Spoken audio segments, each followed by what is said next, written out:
I was rummaging through the attic, dust motes swirling in the sunbeams slicing through the small window.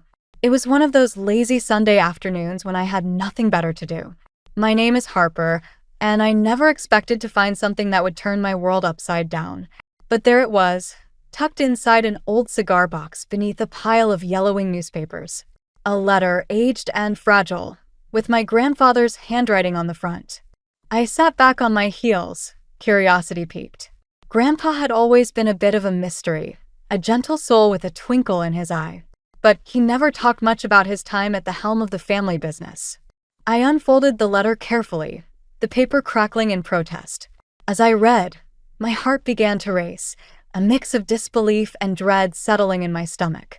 The letter hinted at something dark, something unethical happening within Callahan Pharmaceuticals. My grandfather had known, and he had tried to stop it, or at least, that's what the letter suggested. It was cryptic, as if he feared someone might find it. But the implications were clear enough to me.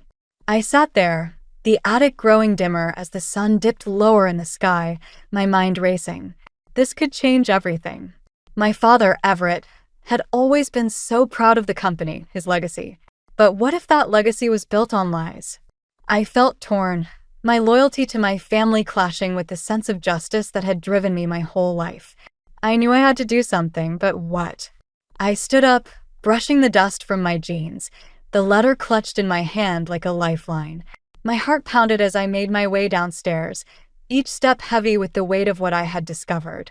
Dinner that night was a quiet affair, the clinking of cutlery and soft murmur of conversation filling the dining room. My mother, Lorraine, was in her element, talking about the latest charity gala she was organizing. My father sat at the head of the table, nodding along but clearly more interested in his phone. My brother Nolan was absent, as usual, off on some archaeological dig halfway across the world. I waited until there was a lull in the conversation before speaking up. I found something interesting in the attic today, I said, trying to keep my voice casual. Oh. My mother looked up, her interest piqued. What did you find, dear? Just some old letters from Grandpa, I replied, watching my father's reaction out of the corner of my eye. He paused, his fork halfway to his mouth, but said nothing. How lovely, my mother said with a dismissive smile, already turning her attention back to her salad. I pressed on, my heart pounding. Actually, one of them mentioned something about the company. Some kind of issue he was concerned about. My father finally looked up, his expression unreadable. Old news, Harper. Your grandfather worried about everything. He was a good man, but he saw problems where there weren't any. There was something in his tone that made me uneasy, a flicker of something I couldn't quite place. I nodded, not wanting to push too hard. Not yet. But the seed of doubt had been planted, and I could tell it was going to grow. After dinner, I retreated to my room, the letter spread out on my bed. I needed to know more. I needed to understand what my grandfather had been trying to say. I pulled out my laptop, determined to dig deeper into the company's history, to find out if there was any truth to his concerns. As I started my research, I couldn't shake the feeling that I was on the brink of something much bigger than I had anticipated. My thoughts kept drifting back to my father, his dismissive tone, and the way he had avoided meeting my eyes. Was it possible he knew more than he was letting on? The more I thought about it, the more I realized that I couldn't let this go. I had to know the truth, even if it meant uncovering something that could tear my family apart. I glanced at the clock, realizing it was already past midnight. I closed my laptop, exhaustion pulling at me, but my mind was still racing. As I lay in bed, staring at the ceiling, I couldn't help but wonder what other secrets were hidden within the walls of my family's empire. And more importantly, what would I do when I finally uncovered them? The next morning, I found myself back in the dining room, staring at the remnants of breakfast. The tension from the previous night still lingered in the air, like a storm cloud refusing to move on. I could feel it in the way my father avoided eye contact, the way my mother busied herself with her phone, and the empty chair that usually belonged to Nolan. I decided to take the plunge. Dad, I started, trying to sound as casual as possible, about that letter from Grandpa. I was thinking maybe there's more to it. He looked up from his newspaper, his expression carefully neutral.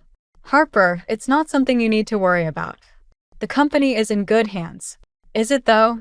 I pressed, feeling a spark of defiance. I mean, if Grandpa was worried, maybe we should be too. My mother's voice cut through, smooth and dismissive. Darling, your grandfather was a wonderful man, but he often saw shadows where there were none. We should focus on the present. I nodded, but my mind was already racing. I needed to talk to Nolan. He had always been the one to question things, to dig deeper.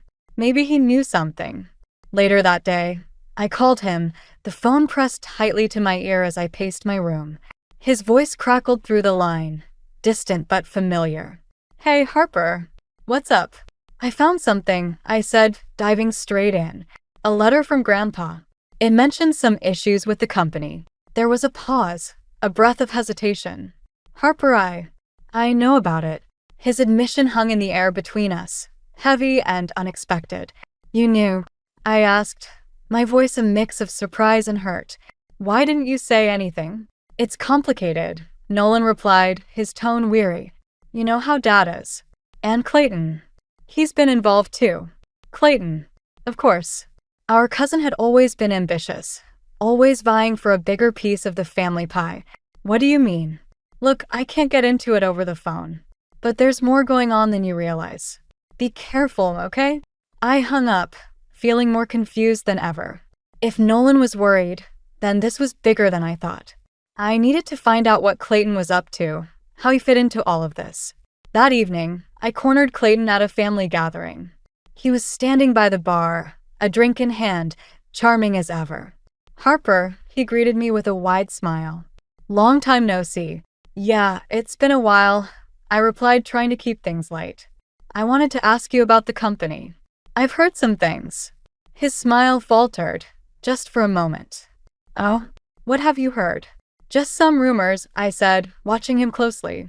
About some questionable practices. You wouldn't know anything about that, would you? Clayton chuckled, but there was an edge to it. You know how people talk. Always looking for something scandalous. I nodded, pretending to accept his answer, but I could see the flicker of uncertainty in his eyes. He was hiding something, and I was determined to find out what. As the evening wore on, I kept an eye on Clayton. He was schmoozing with some of the board members, his charm on full display. But there was something else, a tension in his shoulders, a quick glance over his shoulder every now and then. He was nervous, and that only fueled my resolve. Back at home, I sat on my bed, the weight of the day pressing down on me. My family was hiding something, and I was caught in the middle of it. I thought about my patients, the people who trusted me to help them navigate their own challenges.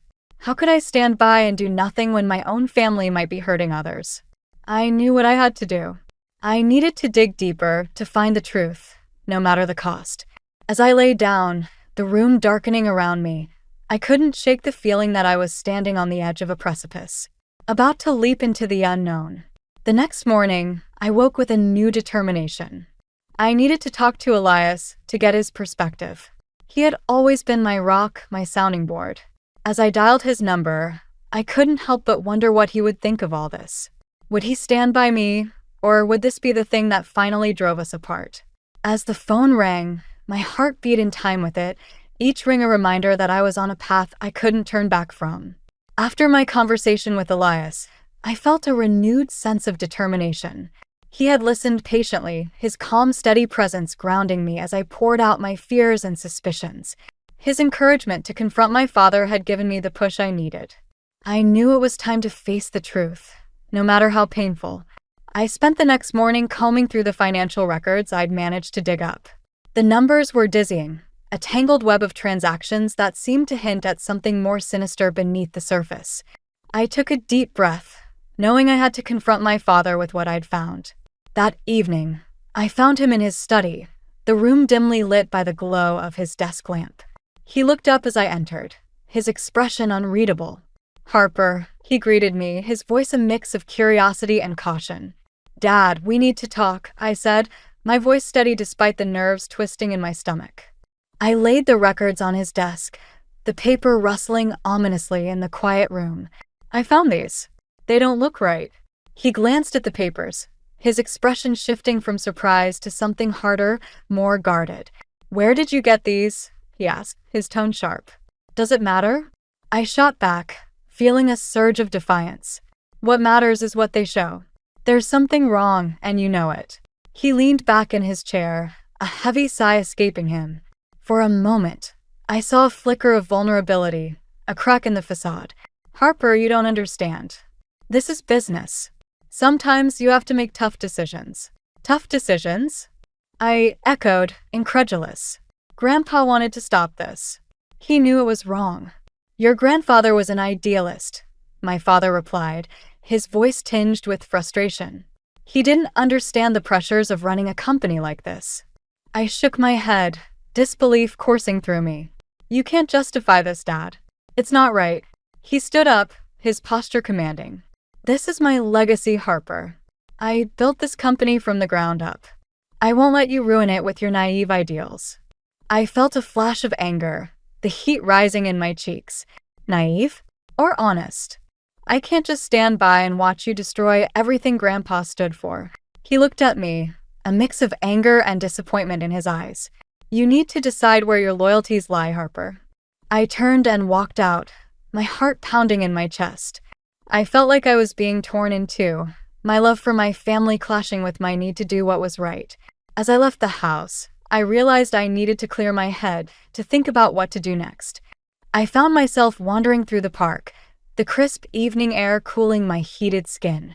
The conversation with my father replayed in my mind, each word a painful reminder of the rift between us. I felt a hand on my shoulder and turned to see Elias, his presence a balm to my frayed nerves. Hey, he said softly, his eyes full of understanding. Hey, I replied, grateful for his support. I confronted him. It didn't go well. He nodded, a look of sympathy on his face. I figured it wouldn't. But you did the right thing, Harper. I don't know what to do now, I admitted, feeling the weight of my choices pressing down on me. Whatever you decide, I'm here, he said, his voice steady. You have to follow your heart, even if it's hard. We walked in silence for a while, the path winding through the trees. I knew I had a decision to make, one that could change everything. As we walked, Elias's phone buzzed with a message. He glanced at it, his expression shifting to one of surprise. What is it? I asked, curious. It's from Nolan, Elias replied, handing me the phone. He says he has something important to tell you. A new wave of uncertainty washed over me. What could Nolan know that was so urgent? I felt a flicker of hope, a sense that maybe, just maybe, there was a way to untangle this mess. As we made our way back, my mind was racing with possibilities. I knew I was on the brink of something big, a revelation that could change everything. But what would it mean for my family, for the legacy my father was so desperate to protect? The path ahead was uncertain, but I felt a spark of determination reignite within me. Whatever Nolan had to say, I was ready to face it head-on, armed with the truth and the support of those I loved. The following day, I met Nolan at a small cafe, the kind of place where the hum of conversation and clatter of dishes provided a comforting backdrop to difficult talks. He was already seated at a corner table, his expression a mix of apprehension and determination. As I approached, he stood to greet me, pulling me into a quick hug. Thanks for coming, he said, his voice low. I know things have been complicated. That's one way to put it, I replied, taking a seat across from him.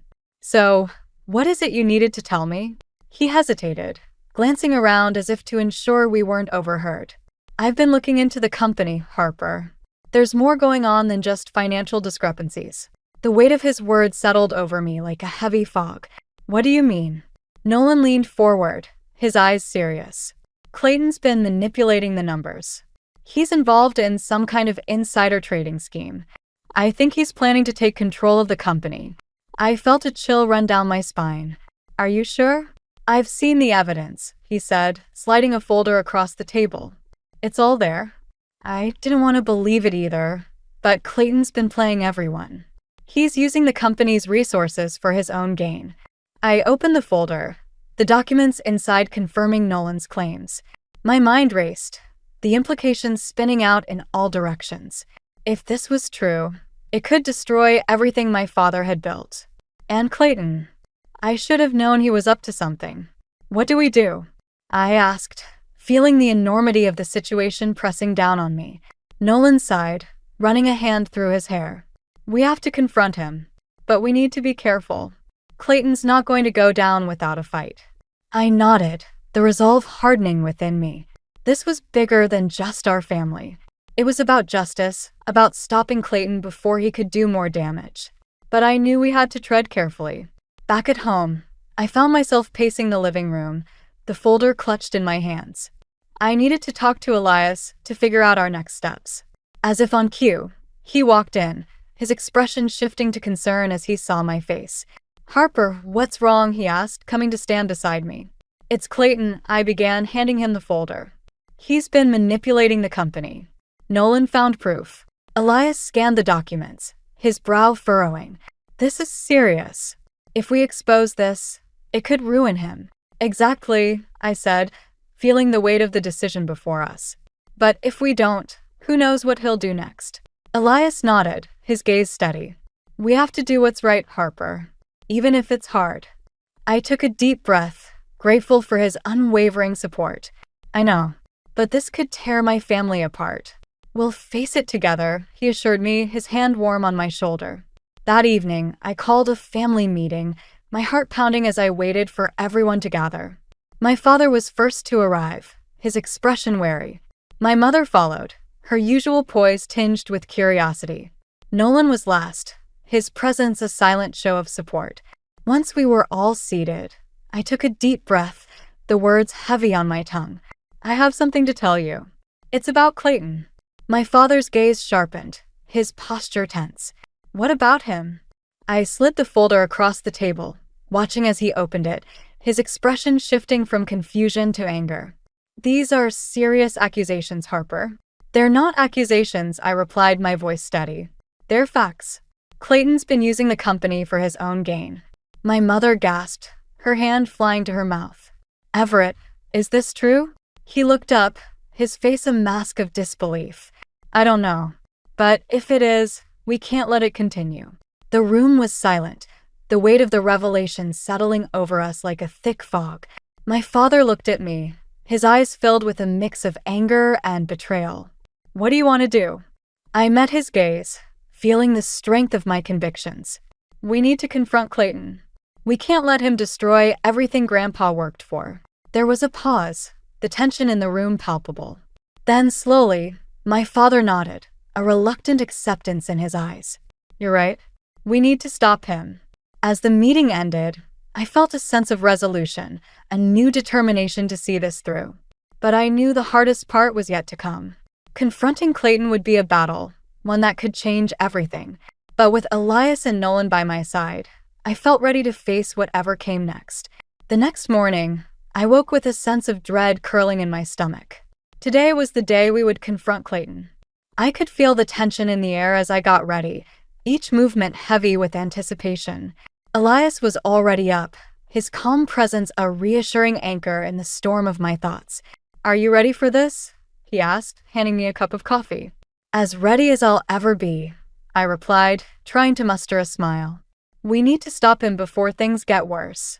We met Nolan outside the office building, the morning sun casting long shadows on the pavement. He looked as tense as I felt, but there was a determination in his eyes that mirrored my own. Together, we walked through the glass doors, the sound of our footsteps echoing in the lobby. Clayton was in his office, a sleek, modern space that seemed to reflect his ambition. He looked up as we entered, surprise flickering across his face before he masked it with a smile. "Harper, Nolan, what brings you here?" I took a deep breath, stepping forward. "We know what you've been doing, Clayton. The insider trading, the manipulation. It's over." He leaned back in his chair, the smile never leaving his face. "I have no idea what you're talking about." Nolan placed the folder on Clayton's desk, the documents spilling out like a damning cascade. "It's all there. You can't deny it." Clayton's eyes flicked over the papers, his expression darkening. "You think you can just walk in here and accuse me of this? You're playing a dangerous game." "I'm not the one playing games," I shot back, my voice steady despite the adrenaline coursing through me. "This isn't about us. It's about doing what's right." He stood, his demeanor shifting from casual to threatening in an instant. "You have no idea what you're getting into. This company is mine, and I won't let anyone take it from me. The room was thick with tension, the air crackling with unspoken threats. I could feel my heart pounding, my resolve hardening with each beat. We're not backing down, Clayton. Not this time. For a moment, I thought he might lash out, but then he laughed, a cold, humorless sound. You think you're so righteous, Harper, but you're just like the rest of us, clinging to a legacy that doesn't belong to you. His words hit me like a blow, the truth of them stinging more than I cared to admit. But I couldn't let him see that. I couldn't let him win. This isn't about the legacy. It's about justice. Nolan stepped forward, his voice calm but firm. We're giving you a chance to step down quietly. If you don't, we'll have to take this public. Clayton's eyes narrowed, the mask slipping to reveal the anger beneath. You think you're the heroes in this story? You're just pawns in a game you don't understand. I met his gaze, refusing to back down. Maybe. But at least we're trying to change the rules. The silence that followed was heavy, the weight of our confrontation hanging in the air like a storm cloud. Finally, Clayton nodded, a reluctant acceptance in his eyes. Fine. You want to fight? You've got one. As we left his office, I felt a mix of relief and apprehension. We had taken the first step, but I knew the battle was far from over. Clayton wouldn't go down without a fight, and the stakes were higher than ever. Back at home, I found myself pacing the living room, my mind racing with possibilities. I knew we had done the right thing, but the fear of what might come next gnawed at me. Elias watched me, his calm presence a balm to my frayed nerves. You okay? He asked, his voice gentle. I don't know, I admitted, stopping to face him. I thought I knew what I was doing, but now, everything feels so uncertain. He nodded, understanding in his eyes. It's okay to be scared, Harper. But you're not alone in this. I took a deep breath, trying to steady myself. I just hope we're doing the right thing. We are, he assured me, taking my hand. And whatever happens, we'll face it together. As the day wore on, I felt a new determination settling over me. This was about more than just my family. It was about standing up for what was right, even when it was hard. I knew the road ahead would be tough, but with Elias and Nolan by my side, I felt ready to face whatever came next. The family gathering was supposed to be a celebration, a momentary pause in the storm that had engulfed us. But as I stood among the familiar faces, the weight of what I had to do pressed down on me like a physical force. The room buzzed with laughter and clinking glasses, but all I could hear was the pounding of my own heart. I spotted my father across the room, his presence a commanding force as he held court among a circle of board members. My mother was nearby, her laughter ringing out like a melody in the chaos. I took a deep breath, steeling myself for what was to come. Elias squeezed my hand, his silent support grounding me. I nodded, a wordless exchange that conveyed everything I couldn't say aloud. It was time. I approached my father, each step feeling like a mile. He looked up as I neared, his smile faltering as he read the determination in my eyes. Harper, he greeted me, his tone cautious. Enjoying the party? We need to talk, I said, keeping my voice low. He nodded, excusing himself from the group and leading me to a quieter corner. What's this about? I took a deep breath, the words heavy on my tongue. It's about Clayton. We confronted him. His expression darkened, a mix of anger and disbelief. You did what? He's been using the company for his own gain, Dad. We have proof, I said, my voice steady despite the fear knotting in my stomach. He shook his head, a bitter laugh escaping him. You're making a mistake, Harper. You don't understand what you're doing. I understand enough, I replied, feeling the heat of my convictions. This isn't about us. It's about what's right. He leaned in, his voice low and dangerous. And you think you're the one to decide that? You're just a child playing at being a hero. His words stung, but I refused to back down. I'm trying to fix what's broken, Dad. This company isn't what it used to be. He straightened, a cold fury in his eyes. You're just like your grandfather, always seeing problems where there are none. Maybe he was right. I shot back, the words spilling out before I could stop them. Maybe you're the one who's blind. The silence that followed was deafening, the tension between us a living thing. I could see the hurt in his eyes, a vulnerability I hadn't expected, but it was gone in an instant, replaced by a steely resolve. "You're making a choice, Harper," he said, his voice cold. "And you'll have to live with the consequences." I felt a chill run through me, the finality of his words sinking in. "I know, but I can't stand by and do nothing." He turned away, dismissing me with a wave of his hand. "Then you're no daughter of mine." The words hit me like a physical blow, the air rushing from my lungs. I stood there, frozen, as he walked away, his back a wall I couldn't breach. I felt Elias's presence beside me, his arms slipping around my shoulders, pulling me back into the present. "Harper," he murmured, his voice a lifeline. "We'll get through this." I nodded, the motion automatic. But inside I felt hollow, like a part of me had been carved out and discarded. My father's words echoed in my mind, a reminder of the cost of my choices. As the evening wore on, I found myself retreating to the edges of the gathering, the noise and laughter a distant hum. I felt adrift, the ground beneath me shifting with each passing moment. Nolan found me there, his expression a mirror of my own turmoil. "I'm sorry, Harper," he said, his voice thick with regret. "I didn't think it would come to this." "It's not your fault," I replied, though the words felt empty. "We did what we had to do." He nodded, a silent agreement that did little to ease the ache in my chest. "We'll figure it out. Together." As the night drew to a close, I felt a new determination settle over me. I had lost my father's support, but I still had Elias and Nolan, and I still had the truth. It would have to be enough. But as we left the party, a new complication arose. A call from the office, urgent and insistent, pulling me back into the fray.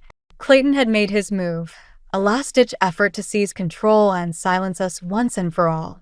The stakes had never been higher, and the path ahead was fraught with danger.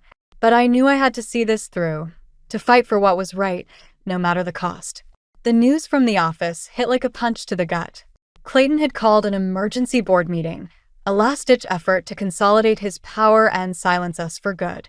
I felt the urgency in every fiber of my being as we rushed to the company headquarters, Elias and Nolan at my side, a united front against the storm.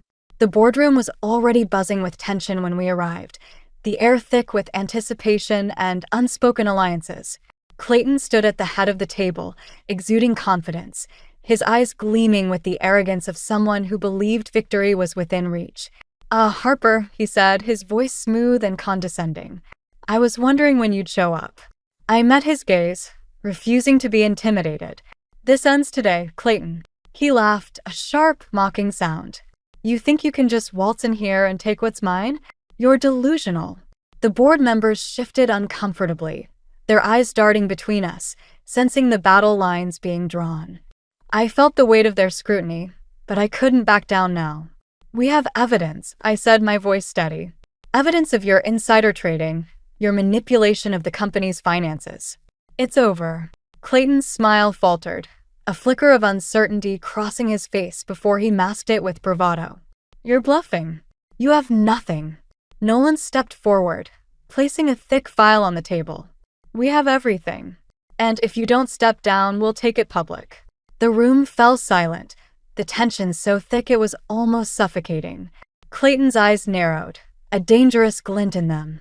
"You think you're the saviors of this company? You're just trying to destroy everything we've built." "We're trying to save it," I countered, feeling the truth of my words resonate within me. "This isn't about revenge, Clayton. It's about justice." He sneered, his composure slipping. "Justice? You think you're some kind of hero? You're just a spoiled brat trying to play with the big boys." The words stung, but I held my ground, drawing strength from Elias and Nolan beside me. "I'm not playing, Clayton. This is real. And it's time you faced the consequences." The board members exchanged glances, the tide of opinion shifting as they weighed the evidence before them.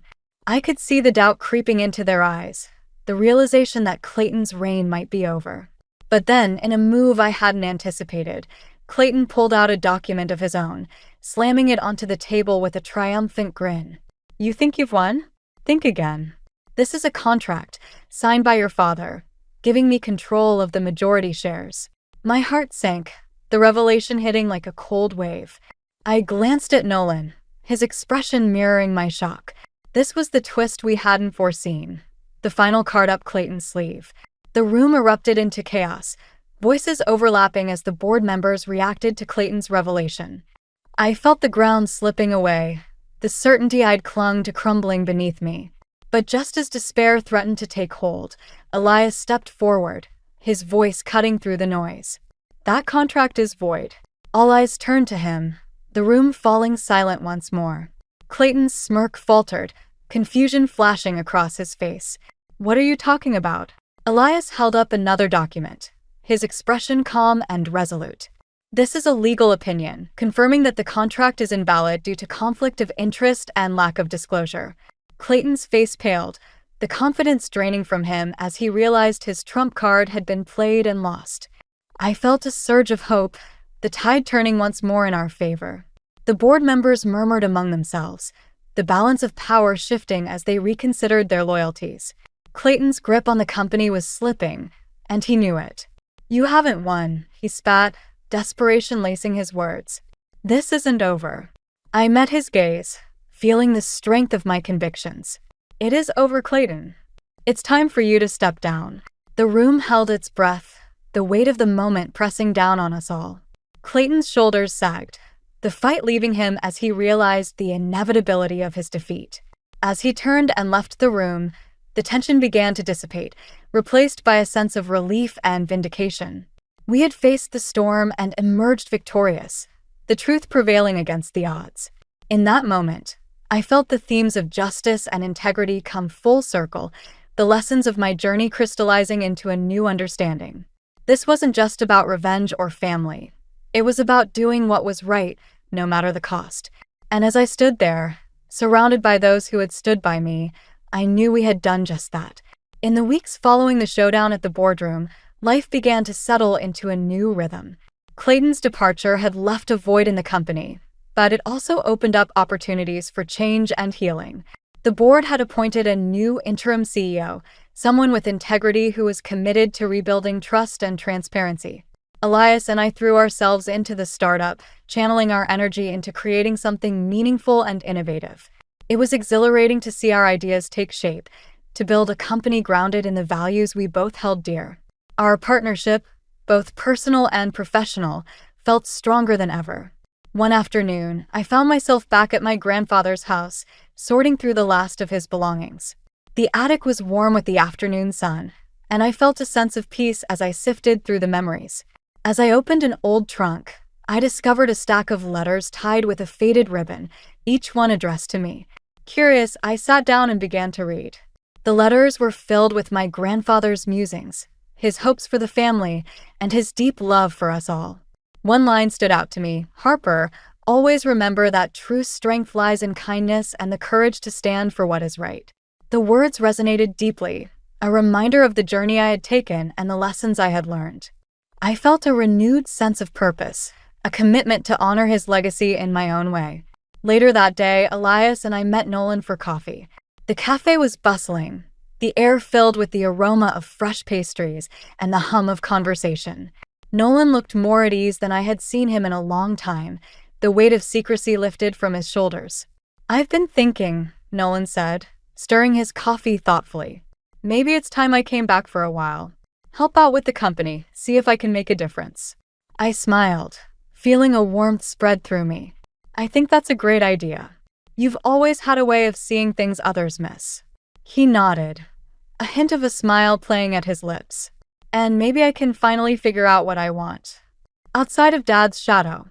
Elias raised his cup in a toast. "To new beginnings." We clinked our cups together, the sound a small celebration of hope and renewal. As we left the cafe, my phone buzzed with a message from my mother. It was a simple note, asking if we could meet. I hesitated, the old wounds still tender, but Elias squeezed my hand, offering silent encouragement. When I arrived at the park where we had agreed to meet, Lorraine was already there, looking elegant and composed. As I approached, she turned, a soft smile on her face. "Harper," she said, her voice gentle. "Thank you for coming." "Of course," I replied, unsure of what to expect. She gestured to a bench, and we sat down, the silence between us comfortable yet charged with unspoken words. Finally, she spoke, her voice tinged with regret. I've been thinking a lot about everything that's happened, about the choices we've made. I nodded, letting her continue. I want you to know that I'm proud of you, she said, her eyes meeting mine, for standing up for what you believe in. It's not easy, but you did it. The words were a balm to my soul, a healing I hadn't realized I needed. Thank you, Mom. That means a lot. We sat in silence for a moment, the weight of past conflicts slowly lifting. It wasn't a complete reconciliation, but it was a start, a chance for healing and understanding. As I walked back home, I felt a sense of closure, a peace that had eluded me for so long. The journey had been difficult, filled with challenges and heartbreak, but it had also been transformative. I had found my voice, my strength, and a path that was uniquely mine. The future was uncertain, but I knew I was ready to face it, armed with the lessons of the past and the support of those I loved. And as I looked ahead, I realized that true success wasn't about wealth or power, but about integrity, love, and the courage to do what is right. In that moment, I understood that my grandfather's legacy lived on, not just in the company, but in the values he had instilled in me.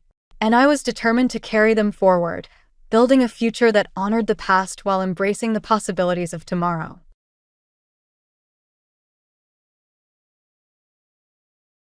My brother graciously extended an invitation for us to remain at his house. There was no rent or utility fee. Stephen, my spouse, is a mechanic, and I work in finance. We live in the home where I was reared, a site with great significance in my family's past. It had originally been my father's company's headquarters. Since it was expected that my brother would take over the family business, he decided to study economics at Oxford University and earn a degree in the subject. There, he learned a great deal, and after his return to New York, he worked alongside my father to manage the company. My brother was given the business, and I was given the house when our parents chose to retire and move. I decided to move in with Stephen. The house is in a perfect location close to hospitals, schools, stores, and public transit. It is ideal for our requirements right now, and will stay that way even after our kids move away. We are incredibly appreciative of my parents for this gift and are excited about our future in this house. But soon after we settled in, my mother-in-law's frequent visits broke the silence. Since my parents had owned businesses in the past, she frequently asked about their financial situation. "Angela, how much money do your parents have?" was one of her questions, and I felt uneasy when I heard, "What will you inherit when they pass?" I pretended that I hadn't given it any thought, and that the house might be the amount of any legacy in an attempt to divert her attention. She persisted, implying that my parents must have talked to me about their financial intentions despite my attempts to brush it off. Her curiosity appeared to be motivated by hopes of benefiting from their money. I knew exactly what I would inherit, but there was an unanticipated tension in this circumstance, and I began to wonder about her motivations. In an effort to prevent any further issues, I decided not to discuss my worries with my husband, who is quite close to his mother. But then something entirely unexpected happened, which caught me off guard. On a holiday morning, at roughly 7 in the morning, our doorbell rang out of the blue. To my surprise and confusion, there was a mover there when I opened the door. My mother-in-law and my brother-in-law's family showed up and announced they were moving in before I could collect my thoughts. The smiles on their cheeks made me shiver. When my husband awoke to the noise, he didn't seem to be bothered by it. He asked me simply, "What's the problem?"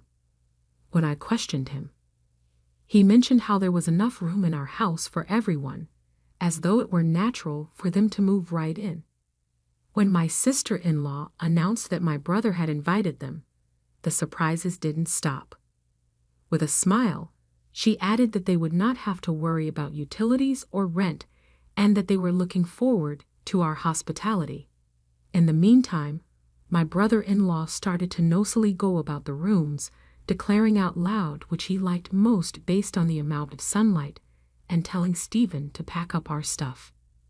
I experienced dizziness as this bizarre situation developed because of the shock. They were opening doors and asserting claims to rooms like they owned the property, even though this was our home. For a while now, my mother-in-law and sister-in-law had been quite controlling. On a few earlier occasions, my sister-in-law had even dug into my purse without my consent. My patience was wearing thin as their bold actions persisted in invading my personal space. The final straw was this.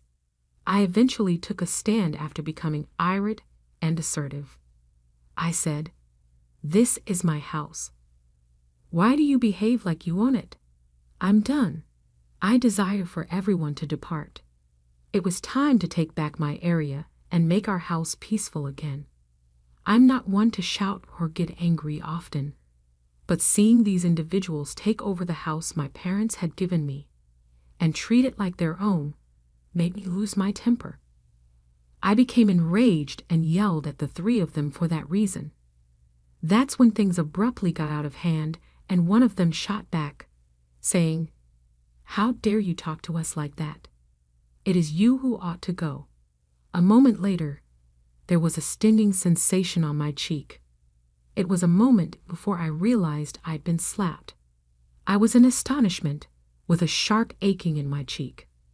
Something inside of me just broke at that very moment. It seemed unimaginable to live with someone capable of such disdain. But this was my house, and I wasn't going to let them treat it like a free dorm. I decided to take a hard look at my options and temporarily depart. I discovered a monthly rental apartment to stay in for the time being and hurriedly packed some things. I would have to commute to work as a result, but at the time it felt like the only practical choice. After I was comfortable, I called my folks to share my story. I could feel their wrath even over the phone. My father was especially upset because he had always done a wonderful job of juggling his roles as a loving parent and a stern CEO. It was awful to involve them in this mess, particularly when they were enjoying their retirement. However, as my proper house was being encroached upon, I was left with no alternative. I knew my husband and his family were growing accustomed to my home, even as I was getting used to living in a rental unit. Inspired by advice from my father and brother, I made the decision that more action was warranted. During a work break a few days later, I checked my phone and discovered that my spouse had numerous missed calls and messages. I knew exactly why he was trying to reach me. It was time to address this situation head-on, but this time I would be prepared and not alone in my fight to reclaim what was rightfully mine. In response to the untenable situation at home, I decided to take a firm step by contacting the utility companies to disconnect the electricity and water services to the house. Our home is entirely dependent on electricity. Without it, nothing functions. We hadn't installed solar panels yet, so there was no alternative power source. Given the current heat wave, I imagined living without these basic amenities would be quite difficult. This action likely prompted the flurry of calls from my husband, who was probably trying to manage the sudden lack of utilities. Just as I was about to dismiss another call from him, he rang again during my break. "Hey, what's going on? There's no power, and the water isn't running. Did you cut off the electricity and water?" His voice was tinged with panic. I felt that since the house was mine, and I was no longer living there, it didn't make sense to continue paying for utilities I wasn't using. The house belongs to me, and now that I'm not there, it wouldn't be sensible to keep the electricity and water running. I explained that keeping these services active would mean I'd have to cover the bills, which didn't seem fair under the circumstances. When I shared my reasoning, my husband became very upset and demanded that I turn the services back on immediately. However, just because he wanted them reinstated didn't mean I was obliged to comply. I told him if they wanted the utilities back, they should pay for them themselves. Every time we discussed finances, they insisted that since it was my house, I should bear the costs, but their actions spoke differently. I had no intention of renewing the utility contracts or asking them to vacate the house. Immediately after making my stance clear, I ended the call as my break was finishing. Later, my mother-in-law, sister-in-law, and brother-in-law all reached out with similar requests, complaining about the unbearable heat and inconvenience caused by the lack of water. They wanted me to reconnect the utilities, but my decision was firm. This was a matter of principle and a step towards asserting my boundaries within my property. After hearing their complaints, I firmly told them to handle the situation themselves and hung up the phone. I suspected they were just being opportunistic, hoping I would cave, and they could continue living comfortably at my expense. However, even after a week, there was no sign of them leaving. Realizing I needed to take more decisive action, I consulted with a lawyer from my father's company. I explained the situation and requested that he send a formal notice to my husband, accusing them of trespassing. They had entered and occupied my house without permission, essentially forcing me out and treating it as their own. I made it clear in the notice that I was seriously considering legal action. This move shocked my husband, who, surprised and anxious about the legal implications, approached me hoping to find a resolution. Aware of their concern for their social reputation, I knew the threat of a lawsuit would be a significant stressor for them. Despite their desire to maintain their lifestyle, they were now caught in a dilemma between facing legal consequences and convincing me to let them stay. I could see through my husband's intentions clearly, but I refused to listen to their pleas and did not relent to his requests. In a moment of frustration, my husband exploded in anger during a call at his workplace, demanding that I drop the lawyer and accusing me of acting self-righteous. Despite his loud outburst, I remained calm and unaffected, simply annoyed by his audacity to claim rights over my property. No matter how much he protested, my stance was firm. If they come, I ended the call feeling that engaging further would be a waste of time. I had already discussed potential divorce proceedings with my lawyer. Upon returning home later, I found missed calls from my mother-in-law and sister-in-law, but decided not to engage further. I blocked their numbers to avoid any more disruptions. The threat of legal action and the looming possibility of a lawsuit proved too much for my husband's prideful family. Realizing their position was indefensible, they packed their bags and left the house. With the lawyer's assistance, the divorce negotiations proceeded smoothly. I arranged for a professional cleaning service to refresh the house. Finally, after living separately in a monthly rental, nothing compared to the comfort of returning to my own now sparkling clean home. The peace and autonomy I regained made all the efforts worthwhile, reaffirming my decision to stand up for my rights and reclaim my space. After moving back into my house, I realized it needed some updates and repairs in several areas. I discussed this with my father, who connected me with a trustworthy contractor. We started planning the renovations, which was an exciting project that marked a new beginning in my comfortably solitary life. Living alone brought a sense of freedom that was both exhilarating and soothing. I could relax on my sofa without critique, eat whatever I fancied without comments, and just enjoy the peace. However, this tranquility was interrupted when I started receiving calls from an unknown number 5 months into my newfound solitude. Initially, I assumed it was the contractor and ignored the calls, but they kept coming. Eventually, I answered, only to discover it was my ex-husband, whom I had recently divorced with a strict agreement brokered by our lawyers to never contact each other again. Confused and annoyed by his breach of our agreement, especially since he had changed his number to make this call, I demanded to know why he was contacting me. Ignoring my questions, he pleaded desperately for me to listen. Despite my reluctance, he proceeded to explain his situation. His company was undergoing a severe financial crisis, resulting in a significant salary cut. Additionally, his mother's health was deteriorating, making her unable to work, and his sister-in-law and her husband were also in a financial bind due to unstable employment. Most of her earnings were being used to cover her husband's debts.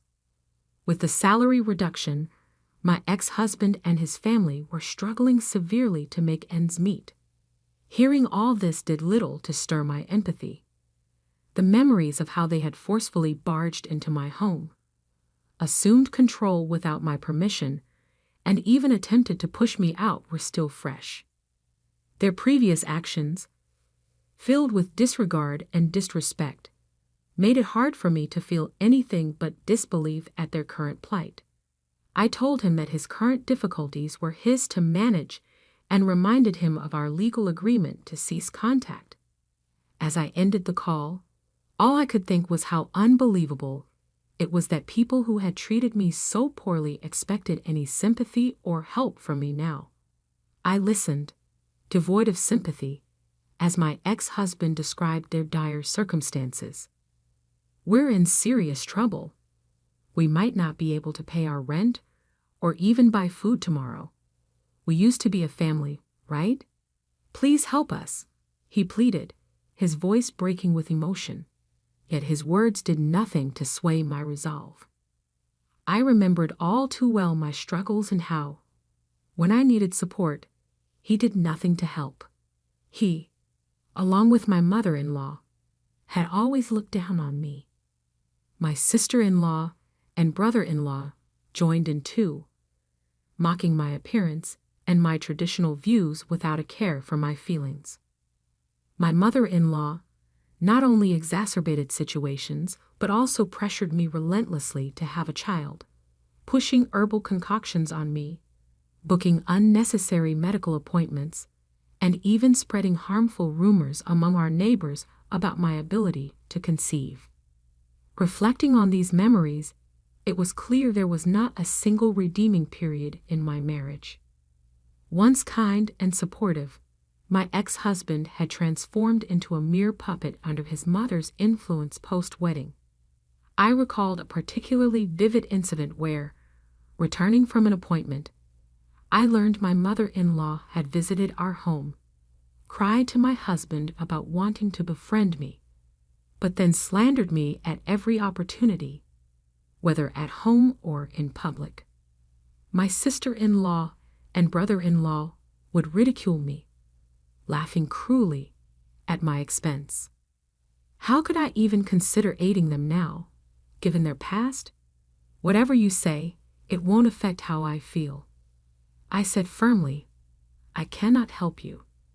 I was determined not to let their current situation force me back into a demeaning and manipulative loop. I'm going to hang up now, and please never contact me again. I then hung up the phone and blocked the new number right away.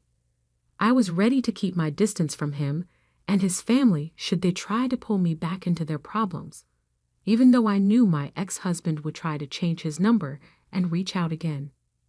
I was going to change my phone number at the store over the weekend to stave off more abuse. However, the deal made by our lawyers was broken by my ex-husband and his family before I could take action.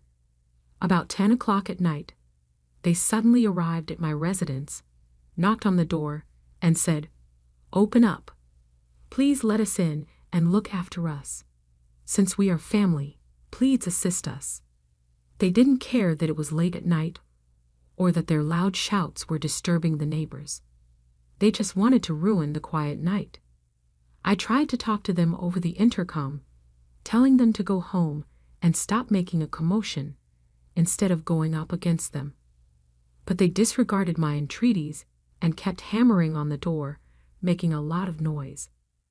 I was about to call the police because of their irresponsible behavior, but then I heard sirens approaching. As it happened, a neighbor had already called the police. My ex-husband and his friends freaked out when they saw the cops because they thought I had called them. They attempted to run away, but they were unable to do so because of the throng of bystanders. The cops showed up quickly and took them to the station. I gave the police a detailed explanation of what happened, outlining the circumstances and my objection to their unjustified presence. The incident soon became the talk of the neighborhood, and through a coworker who saw the scene, word even reached my ex-husband's place of employment. The public scandal and police involvement, on top of his wage cut, dealt the ultimate blows to his career and financial woes. His employer made the decision to fire him. His family's shared living arrangement fell apart as a result of his lack of income and inability to pay his apartment rent. Stephen, my ex-husband, and his mother currently live in public housing. Both of them are trying to make ends meet by working several part-time jobs, and even his mother is willing to help out financially given their current situation. Legal action was unavoidable if they persisted in squatting in my home.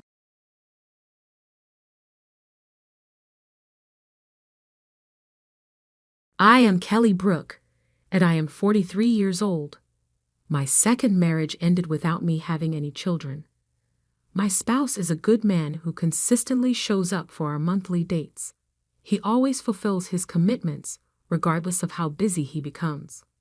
I've never regretted getting remarried or divorcing my first spouse, even though I know I shouldn't compare him to him. Our 8th wedding anniversary is this month. My spouse got a reservation at a classy restaurant with an oceanfront view. I was about to have the best time ever, but then I saw the last person I wanted to see, my 13-year-old ex-husband, Jeremy Clarkson. As we were finishing our lunch and heading out of the restaurant, my husband excused himself to visit the lavatory. I was gazing out of the window at the vista of the ocean, remembering the wonderful times my spouse and I had shared gazing out to sea. I heard my name called just then. I looked back and there was Jeremy. Hey, what makes this so lovely?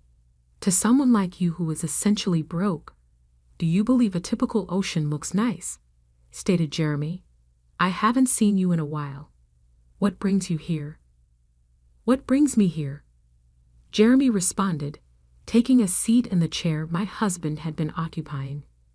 I should be asking you that. He treated me like a practical joke. I tolerated those eyes for the entire 10 years of our marriage. I never imagined that you would be here.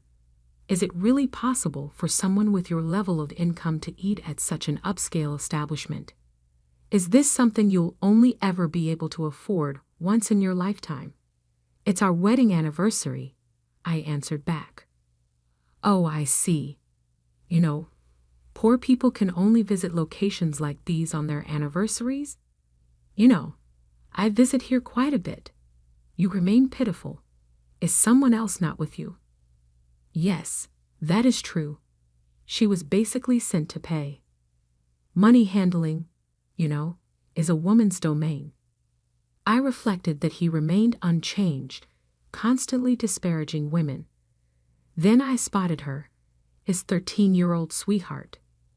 She was quite worn out from life, and her attractiveness had diminished to half of what it once was. Jeremy seems to be enjoying life to the fullest while his wife endures hardships. Are you still dressing shoddily, please? Don't you feel ashamed of how terribly you dressed? Jeremy went on. I felt sick talking to such a horrible man. With the hope that my husband would return soon, I moved my gaze to the bathroom. And there he was. He had been observing us while I was chatting with another man for some time. Observing my look of perplexity, he came over to join us. Excuse me, Do you need something from my wife? Your spouse? Are you married to this woman? Yes. What is it that you need? You also have a bad appearance. Poor ladies, I suppose, always marry poor men again. Don't be impolite, please. I answered, my spouse is a very respectable man. Jeremy gave a disapproving snort. So you must be just a broke man and useless. Then he scowled at my husband. This man truly hasn't changed at all, I thought to myself. Jeremy was always incredibly self-centered. It was uncertain if he was truly competent at his position, even if he was employed by a large corporation. Still, he was really excellent at playing the boss. He aggressively asserted that his juniors' accomplishments were the result of his mentoring and laid blame for his own errors on them. I have no idea how he got up the corporate ladder, but at the time of our divorce, he was a manager. I never considered Jeremy to be an elite employee, despite his constant claims to the contrary. I received my degree from a famous university. Jeremy used to boast that his university was one of those unique ones, not just any old university. When we were dating, I felt he was incredibly brilliant because I believed all of his inflated claims.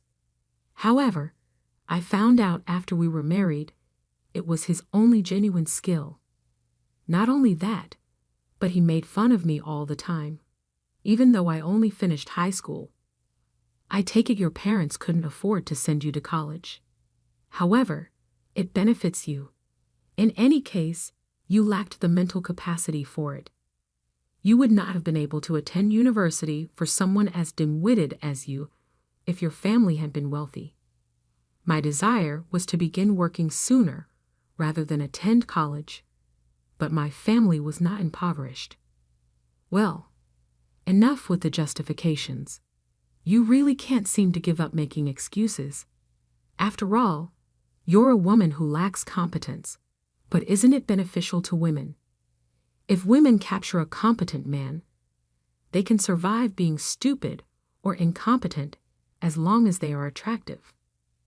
They are able to lead fulfilling lives. It shocked me that he had changed after we were married, since I never imagined he would say such things. In addition, his father was only a director and his parents weren't rich landowners, yet he nevertheless denigrated anyone he perceived as being impoverished. You're not really good at anything. You can't even have children. You're terrible at cleaning, and you're a terrible cook. It was a big mistake to marry you, he would say. My inability to have children was not due to a medical condition, but rather to the stress that Jeremy brought about. He exclaimed, "Are you trying to feed me trash?" and threw them in the trash when I cooked with radish leaves to save money, despite the fact that my family had always emphasized frugal living and appreciating what we had. I became aware of how dissimilar we were as a result. He informed me he had a boyfriend one day. He was significantly older than the woman. He pushed for a divorce, claiming that remarrying a younger woman would be better for him. I signed the divorce papers, relieved to be free of such a man. My spouse questioned, "Who is this man, Kelly?" "He's my ex-husband, Jeremy Clarkson." "Oh, I see." I had already told my husband about everything Jeremy had said and done to me. It had been a painful 13 years, and I had shared it all with tears. My husband just listened quietly and finally said, "Let's be happy from now on. You really dared to marry a woman like her. Since you're marrying someone from a poor family, you must be broke too," Jeremy sneered. "Well, maybe not," my husband replied calmly. "Of course you are. So you're also a broke man, huh? Marrying a poor person means you're broke too, am I right? But why did you divorce such a wonderful person?" "Wonderful? Your eyes must be fooling you. Truly wonderful means having a beautiful wife like mine," Jeremy said, pointing to his wife, who stood there looking embarrassed.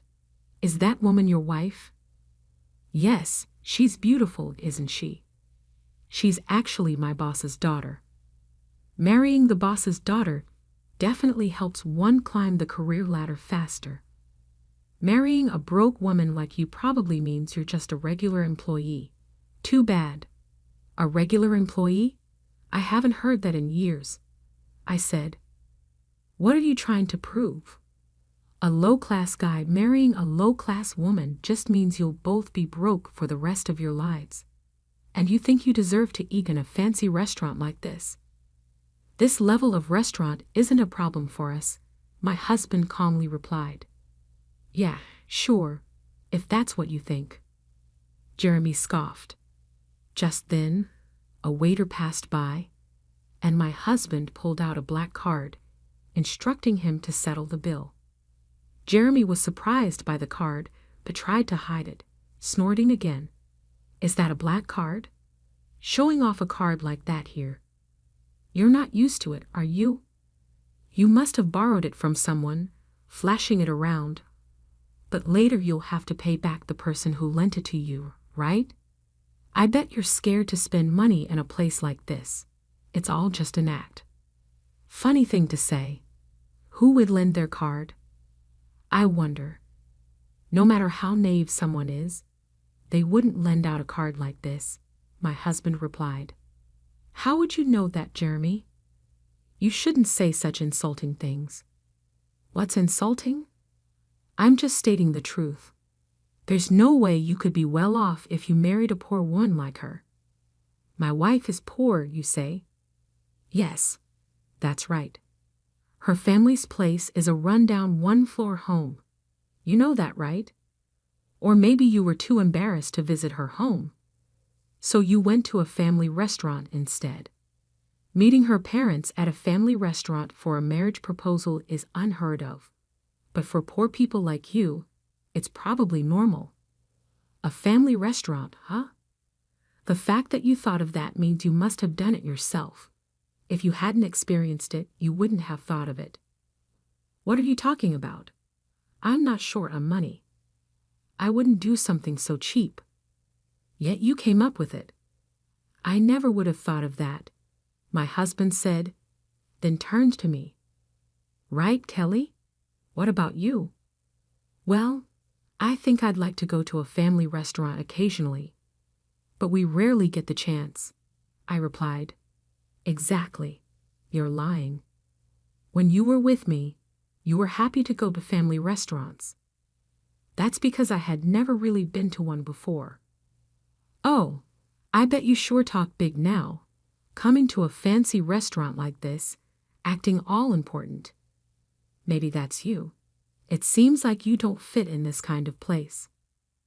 What, you think I don't fit in here? There's no way I'm out of place. You're the one who doesn't belong here. Do you even know who I am? Why would I know you? If you want me to remember you, just become famous, my husband replied calmly. I am well known, but I guess it's impossible for someone like you to know me. You think I'm just a regular employee? I'm a manager, not just an employee. A manager, huh? Is that supposed to be impressive? Just then, the chauffeur arrived, greeted my husband politely, and said, Sir, your car is ready. Thank you. Jeremy looked confused. What's going on? Oh, you're probably just the president of some small company. I work for a major corporation, the Brook Group, and I'm a manager there. Oh, so you're still just a manager. Excuse me, you think you're important, but staying as a manager at your age won't get you far. What? This man works at our company? Yes, he's been with us for a long time. What do you mean? Our company? You're just an office lady from a small business. That's right, but I don't have kids or any reason to quit my job. So you can't have kids. I knew it. Something's wrong with you. Hey, that's crossing the line. Kelly is perfectly fine, my husband said, standing up for me. If she's fine, Why can't she get pregnant? Women are supposed to have kids. I don't need to explain that to you. You can't say it, because it would prove something's wrong with her. This man is hopeless, Jeremy said. Yes, he's beyond saving, my husband replied calmly. This man's name is Jeremy Clarkson, right? I understand. He's fired. Kelly, please contact HR. What? What are you saying? You think you can shock me with that? What company's president are you claiming to be? Are you trying to fool me with this obvious act? Are you stupid, Jeremy? My husband is the president of the Brook Group. What? That can't be true, Jeremy exclaimed.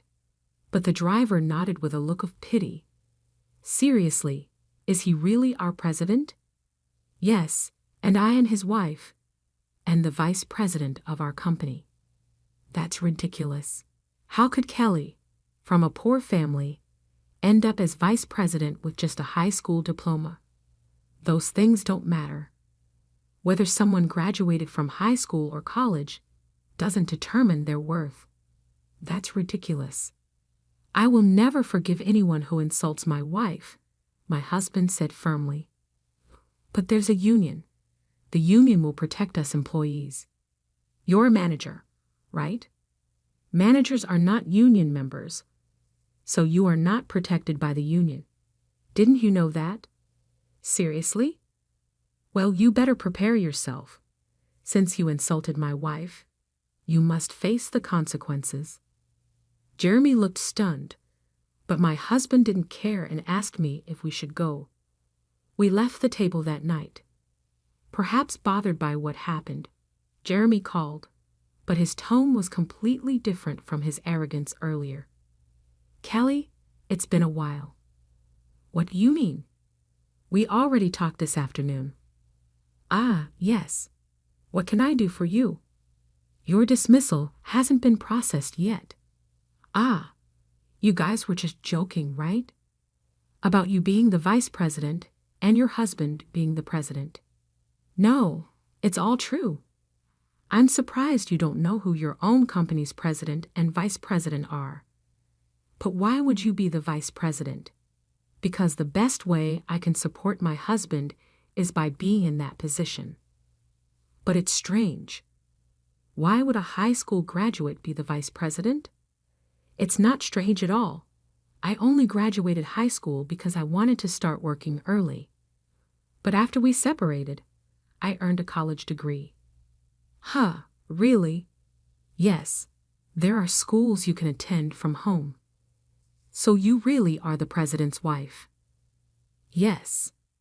How did you manage to marry the president? When did you get married? We got married after I divorced you.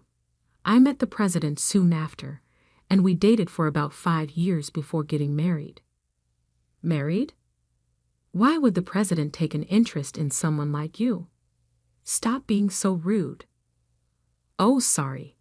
Connections are strange, aren't they? I just happened to meet the president. But even so, why would he marry someone broke like you? Is he a philanthropist? No one marries for charity. If he's not a philanthropist, did he marry you to make you his slave, maybe? Today you got lucky and got taken to a fancy restaurant, but usually you must be having plain meals and living a difficult life where you can't even buy what you like, right? Why would you think that? That's not true at all. You're the only one who would do such a thing. There's no way you could marry such a rich man. Why do you think so? Rich people have connections with politicians and other wealthy people. If a poorly raised woman like you shows up at their parties, it would embarrass the president. Or maybe he lets his mistress attend those instead. You're making wild assumptions. If you keep looking down on me like this, you'll truly regret it. I'm just concerned for you. A woman with a poor upbringing like you marrying a rich man like the president will only suffer. A regular employee's husband would suit you better. Marrying someone richer than me, you must be a foolish woman who can't see ahead. Who's the fool here? If you call just to say that, I'm hanging up. No, wait. I'm not trying to insult you. It's just true that you come from poverty, and that can't be helped. Thinking I'm looking down on you for that is completely wrong. You say I come from a poor family, but my father is wealthy. Your family is poorer than mine. I didn't mention it back then because of your pride, but your family home isn't even half the size of mine. Your father is just a department head, and you're still just a manager. That's not true. When I proposed to you, you were living in a small single-story house. That was because we were renovating our home at the time. We had stored all our belongings elsewhere, and it was just a temporary residence. There was no need to move to a big house, my mother said. That can't be true. You don't have to believe it. But since the renovation is finished, even if you say you want to visit my parents' home, you stubbornly refuse to go again. I couldn't tell you the truth. Who would want to visit such a poor, rundown house? You really are hopeless. Then I'll send you a picture. This is my family home. I sent a photo of a large mansion. That's my house. I lived there for a while after our divorce. What? That can't be true. It's true. If this is true, then why were you working as an office lady in a small company? If you're so rich, you wouldn't need to work. And if you did work, wouldn't it be at a large corporation? My father is the president of a major company. That company was a new one he started. When it was time to decide who would be the president, my brother was chosen for the role, so I volunteered to handle the administrative work. Now that company has grown to the top of the industry. Is that true? Were you really so rich? Yes, this is the truth. This is the real me, the person you used to look down on. So that's why you could marry the president? That's not it. I met the president because we shared the same hobbies. We met through our interests and hit it off. He didn't know I was from a wealthy family, and I didn't know he was the president. So you're at the company where I work because of that. How long had you been at that company? I joined right after our divorce. I had a connection by chance. Why? When you were with me, you were just a clerk at your brother's company. After we divorced, you changed jobs. That's right. My brother's company grew a lot, and he told me it was time to do what I love. So I decided to pursue what I always wanted to do. Then, just as a senior position became vacant, they offered me the job. But at that stage, I still had no connection with the president. He was still someone high up, out of reach. I don't understand. How can you have connections like that? Do rich people just connect with other rich people? That's why I'm saying those things don't matter. It's your mindset that's holding you back. As just a manager, I wonder why your wife hasn't gotten tired of you yet. She can't get tired of me. I'm supporting her. Keep up with that attitude, and you'll get what's coming to you. Anyway, that's the situation. So stop belittling me already. I wasn't trying to belittle you. I really thought you were poor. About that dismissal you mentioned this afternoon. Oh yes, your dismissal. After all the mocking you did, it's only natural you'd be fired. That would put me in a tough spot. Can you talk to the president so I don't get fired? What? You were just mocking me a lot, and now you're asking not to be dismissed? That's impossible. You know I have nothing but resentment towards you. Why? The fact that you don't think you're resented is truly surprising. What have I done to you? There's too much to even remember. It's that much. I bet your wife thinks the same as me. Why don't you ask her what she really thinks? Though I doubt she'll tell you. I only said those things because I thought you were poor. Why do you think I'm mocking you when I'm just being honest? Once words are spoken, they can't be taken back. You should understand that as an adult. I do understand that. Then you should understand why you're being dismissed, right? No, I don't understand at all. Please, I'll be in trouble if I'm fired. If it were just about this afternoon, the president might have overlooked it. But then you had to call and ask all these questions. My husband is here now, frowning. He really thinks you're hopeless. Maybe you should just give up. There's no saving you. No, if the president is right there, why can't you just say something? It's only natural for a husband and wife to be together. Besides, you didn't ask if someone was with me, did you? That's true, but you've made things worse for yourself. You mocked not just me, but my parents and my husband too. Look, I didn't think you'd get this angry. Please forgive me. If I had known you were wealthy, I wouldn't have said such mocking things. I won't say them again. Please forgive me. Just give up. I think your dismissal order will come down tomorrow. Wait, please. Jeremy's voice echoed on the other end of the phone, but I hung up and looked at my husband. The next day, Jeremy came to the president's office looking pale with dark circles under his eyes. He seemed to be in really bad shape. I was in a meeting with my husband, the president, discussing business matters, but I was shocked by Jeremy's appearance. Jeremy, what's wrong? I'm very sorry. Jeremy apologized as he sat down on the spot. Jeremy, what are you doing? Please just don't fire me. Explain what you mean. My spouse, the president, was aware of the discussion from the day before.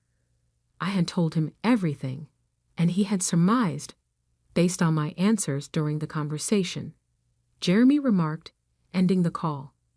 He thus had a very negative opinion of Jeremy, and was even more enraged than I was. I really apologize. I had no idea your wife was from a well-to-do household. She is, in my opinion, the ideal match for the president's spouse. I've also heard that she received her degree from the university, although via mail.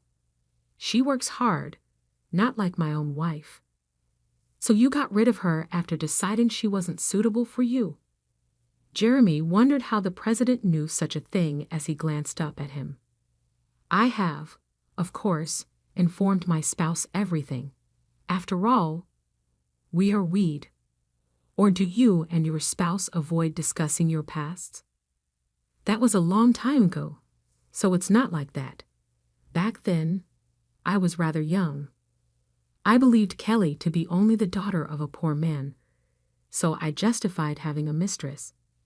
How does that even happen? Is that the reason you believe it is okay to misuse your power or engage in sexual harassment? Explain what you mean. Tell me you haven't done it, please. Your female coworkers have voiced grievances. They say they'll call the police if our company doesn't deal with it. Yesterday, our organization was just debating how to handle it when your derogatory comments appeared. Isn't it utterly hopeless? That's accurate. Although after witnessing you yesterday, it feels all too true. I never would have guessed that you were genuinely harassing or bullying someone. Do you not even consider women to be human? Do you believe they are beneath you? No, I never did. Firing me would be too severe. Even if that were the case, please be merciful to me. You do, in fact, have a family. You wouldn't be in trouble alone if you were dismissed. That's exactly right. My spouse turned to face me with a sly grin. Kelly, what are your thoughts? Would you mind sending Jeremy to our branch in Michigan? Are you serious? The Michigan branch is essentially unsustainable as a business because it is located in a sparsely populated area. The branch was opened by the former president, who was from that town, to assist the locals. However, it is a lonely place with only one staff. It is said that the former employee became insane due to loneliness. In 5 years, we want you to make that branch right. We'll bring you back here if you can accomplish it. Naturally, You will live in Michigan in retirement if you are unable to. I'm grateful. Thank you, Jeremy replied, perceiving it as a gesture of goodwill from the president. He left for Michigan, but my husband and I both knew it would not be possible. There would be little profit to be earned, working alone for a limited number of town inhabitants. With great motivation, Jeremy made his way to the branch and brought his mistress, who had since become his wife, with him. However, she soon became dissatisfied with the alone and the cold and finally hit her breaking point. Even though he was referred to as the branch manager, Jeremy's income decreased dramatically. His wife and he would argue every day as a result. His city-bred wife didn't trust him, despite his assurance that if he turned things around in 5 years, he could go back to the head office. She returned to the city, leaving the divorce papers behind. For a year, Jeremy gave it his all. But despite his efforts, neither the population growth nor the profits were realized. He finally realized that nothing would change, no matter how hard he tried. He gave notice of his resignation in 2 days. Jeremy got in touch with his wife when he left the company, but she had moved on to someone else. Not only had she ignored Jeremy, but her new partner had also beaten him, sending him to the hospital. Following his release, Jeremy sought employment, but due to his advanced age, he was unable to get any, making his life more difficult. He eventually found himself living in a dilapidated apartment and working as a nightly store clerk as his main source of income. Standing alone at night in a store was the man who had once boasted of having graduated from a prominent institution. In my case, my loving hubby took care of me as always, and we had yet another amazing date this month. My life was drastically altered by our marriage, and I'm happy that Jeremy and I got divorced.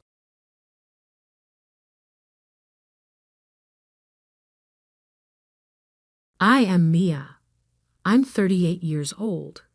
I had to relearn a lot of things in my life during the past 2 months, which has been difficult for me.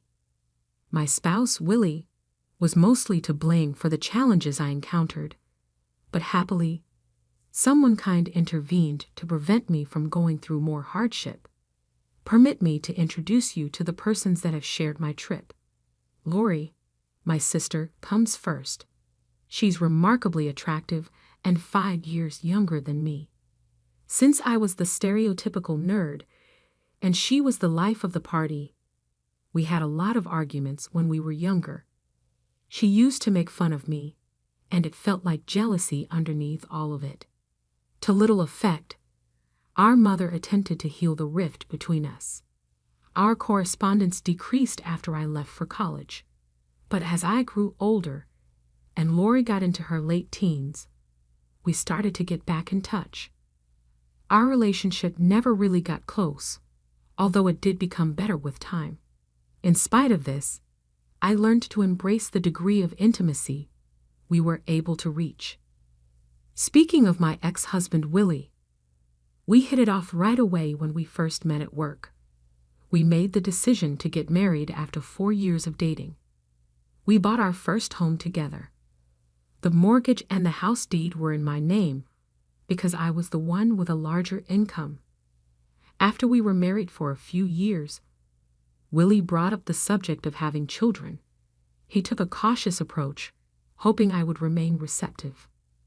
Willie started, "Honey, I've been thinking, maybe it's time we thought about having a family of our own. We've been together for a while now." I anticipated this discussion. I answered, "Willie, you know my reservations." He gave a nod. "I get it, but give it some thought. We are steady, and it may be amazing to see a variety of us in the wild." I exhaled. "Yes, but there's a lot of work and responsibility involved in raising children." Willie grinned. "And who is more responsible and industrious than us?"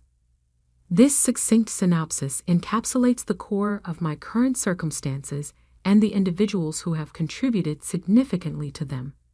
Even though I wasn't sure I wanted to have children, I couldn't help but comply with Willie's insistence. 4 years after we initially welcomed a son into our family, we then welcomed a girl. Willie was a helpful spouse at first, but things quickly changed around that. All of a sudden, I was responsible for our children's upbringing and our entire household. Willie's work took off after the birth of our first kid. He got promoted, and he started to out-earn me. In order to prioritize our family, he advised that I quit my work. Despite my initial reluctance, I eventually gave in to the constant pressure and adapted to my new full-time parental duty. I began throwing dinner parties to ward off boredom and keep a link to the outside world. These get-togethers, which frequently included my mother, sister Lori, and my mother-in-law Amanda, especially when she was visiting, became a treasured part of my daily schedule. There were consolation in this new chapter of my life. I loved having my family visit and spending more time with my kids. Despite the profound scars from a horrific second child birth that affected our relationship, my relationship with Willie appeared steady. But just when I believed I had settled in, a startling revelation rocked my foundation. I once discovered a pair of women's pants that I knew were not mine when cleaning out our bedroom. My heart fell as I saw them, feeling both shocked and saddened. Had I grown too little for Willie? The timing was especially hurtful because I was still recovering. Not even a year had passed from the birth of our second child and was seeing a therapist to address my postpartum issues. Though they were making modest progress, it seemed like a huge setback, one that left them feeling both betrayed and angry at Willie for perhaps being unfaithful. I required clarification. I took a picture of the pants and emailed it to Willie, requesting a response. I then went to his laptop and used his credentials to browse through his messages on social media. Upon initial observation, nothing seemed unusual. No strange names appeared, which only heightened my bewilderment and mistrust. Excitement mounted as I dug more into his digital life, wondering what else I may uncover. I went through all of Willie's conversations in a desperate attempt to find something, even though I knew deep down that it was implausible. At first, though, I wasn't concerned when my sister Lori's contact ID kept coming up in his chats, because I recognized some of the names that appeared. Why would it be the case? The communication between my spouse and sister shouldn't automatically cause suspicion. However, I followed my instinct and dug a little more, and what I found shocked me. Their messages were replete with declarations of love, sweet films, and private pictures. They even talked about Willie's departure from me. My stomach turned at the shock of my sister's betrayal.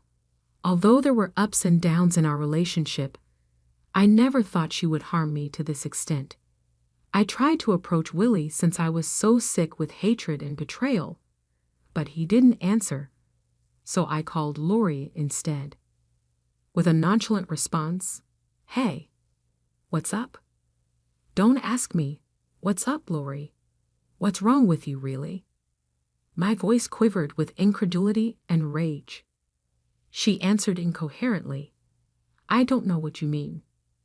"Well, in my bedroom, I discovered a pair of your pants.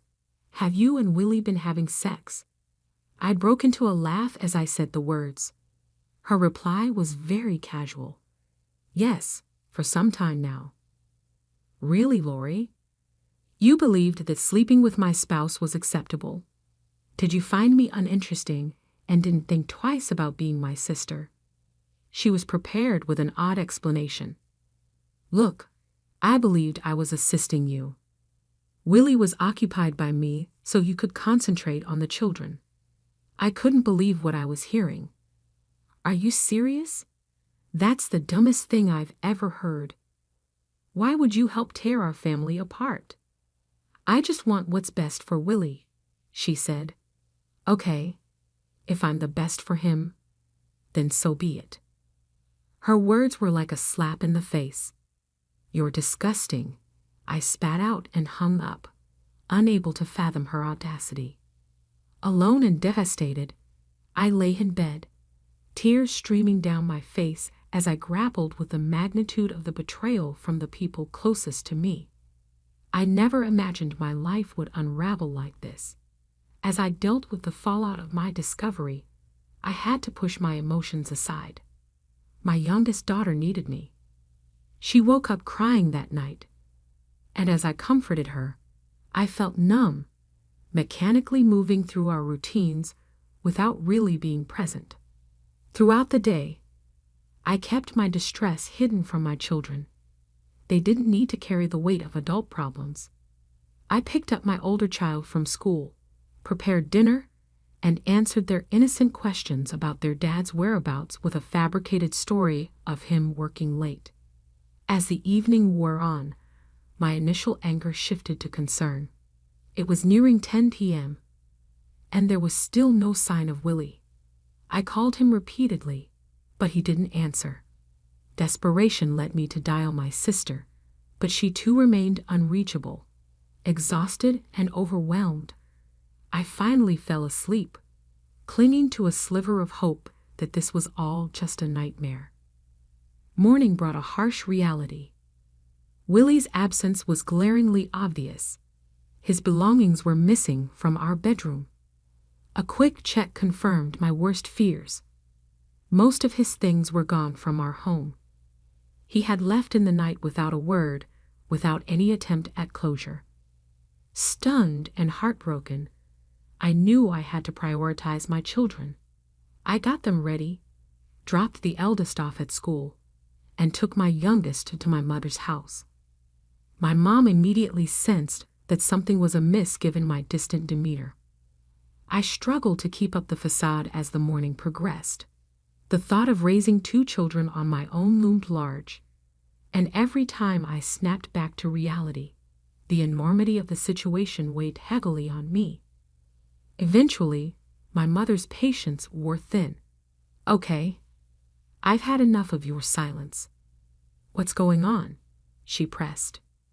Gathering my courage, I started from where it all began.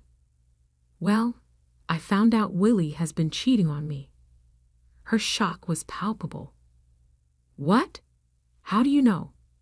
I sighed, the words heavy on my tongue.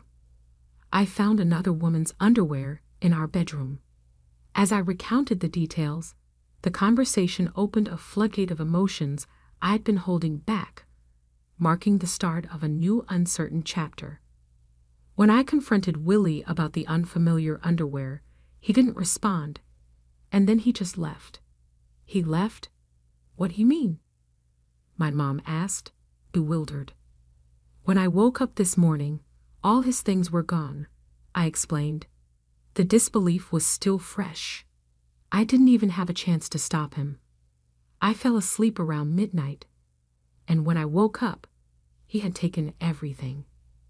Oh my God, my poor girl. I'm so sorry this happened, my mom exclaimed, her voice filled with sorrow.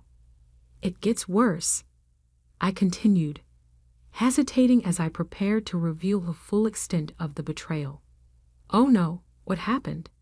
Do you know who Willie cheated on you with? She asked, a sense of urgency in her voice. You mean, do you know who he cheated with? I corrected gently. Yeah, I snooped through his things to find out. I normally wouldn't invade someone's privacy like this, but I had to know. So who is it? She inquired anxiously. It's Lori, I said, the words tasting bitter as they left my mouth. Excuse me? What? Are you serious? She gasped, shock painting her features. Yes, my sister. I called her to ask about it, and she was so casual about it. I continued, my voice shaky. She said they were in love and believed she was the best for him, so she was going to keep being with him. Oh my God, what has Lori done? My mom lamented. shaking her head in disbelief. I don't even know how you're going to get through this. You have 2 kids to raise, and now you need to find a job too.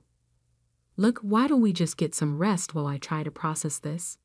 I'll be here to help you, okay? She offered, her tone reassuring. Yeah, okay. Thanks, Mom, I agreed, feeling a bit relieved to have her support despite the chaos. Telling my mom wasn't as hard as I thought it would be. I ended up sleeping while she took care of my youngest. When I woke up, I heard my baby crying and my mom yelling. I rushed out and saw her on the phone looking angry. She hung up and seemed surprised to see me. I'm sorry about the noise, she apologized, but didn't elaborate further. I knew she had been giving Lori a piece of her mind. Over the next few days, Mom stayed with us. It was easier to manage with one person moving in rather than 3. Lori kept trying to contact our mom, but she asked me to block Lori on her behalf. It was comforting to have someone who understood my feelings and stood by my side through this turmoil. During a particularly lonely period, I learned from mutual friends that Willie and Lori had hastily married. The news broke just a day after Willie had deserted us. Our friends, concerned and puzzled by the sudden developments, reached out, sharing the details of the betrayal. It was humiliating, but their response brought some solace. They supported me wholeheartedly, choosing to cut ties with both Willie and Lori. It was painful to digest the fact that they had moved on so quickly, but perhaps I shouldn't have expected anything less given their previous actions. When I relayed this to my mom, her fury was palpable. Normally a pillar of calm, seeing her so incensed by my sister's actions underscored the gravity of the betrayal. It was comforting, however, to have her unwavering support, not just emotionally but financially as well. She went above and beyond, assisting me in securing job interviews to help regain my financial independence now that Willie was no longer there to hinder my career. Managing day-to-day life with the kids was challenging but feasible. The hardest part was masking my sorrow when they inquired about their father. Despite the struggle, we persevered. About a week after Willie's departure, I received a letter from him. By then, my heart had hardened enough that I wanted nothing to do with his words, presumed apologies, or excuses. A week was far too long for him to reach out, especially after such a profound abandonment. In a moment of resolute anger, I burned the letter, a symbolic gesture of closing that chapter of my life. However, in quieter moments, curiosity gnawed at me. Part of me regretted not reading his words, wondering if there was any explanation that could make sense of the chaos he'd left behind. Sometimes I wished I had read the letter before consigning it to the flames, if only to know what he had attempted to say. Yet the decision was made, and I had to live with not knowing, focusing instead on rebuilding and moving forward for the sake of my children and myself. Amidst the turmoil, I often had to remind myself that nothing Willie could have written in that letter would alter my feelings toward him or undo the damage he caused. The next day, to lift our spirits, my mom and I took the kids to the fair. It was refreshing to immerse ourselves in the lively atmosphere, allowing ourselves to enjoy the moment and laugh. A welcome reprieve from the recent hardships. That evening, as we relaxed with a bottle of wine, I mentioned the letter to my mom. "Something came in the mail for me last night," I began. "Oh, what was it?" she inquired. Her curiosity piqued. "It was a letter from Willie," I replied. "What did it say?" she asked, expecting that I had read it. "I don't know. I didn't open it," I confessed. "You didn't open it? But why not?" "I just didn't want to deal with anything he had to say, so I burned it," I explained, perhaps more casually than I felt. "You burned it, Mia. What if it was something important, like divorce papers?" "The envelope didn't look official at all. I'm pretty sure it wasn't that," I reassured her. "Well, if you're sure, what do you think was in it?" She pondered aloud. "Maybe a weak apology, or perhaps he wanted his stuff back.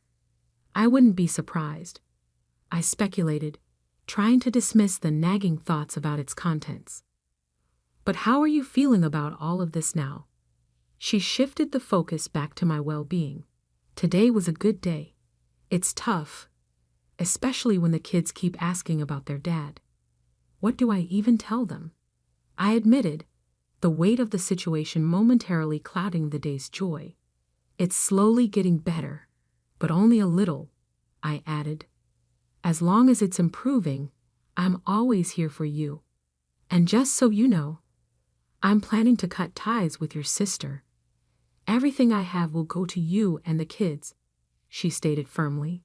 "Oh, Mom, that means a lot. But are you sure? Lori is still your daughter," I reminded her, recognizing the magnitude of her decision.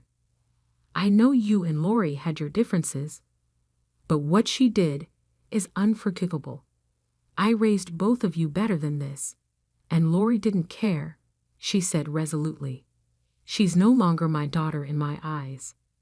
It was a harsh stance, and while I understood her position, I knew how difficult it must have been for her to arrive at this decision.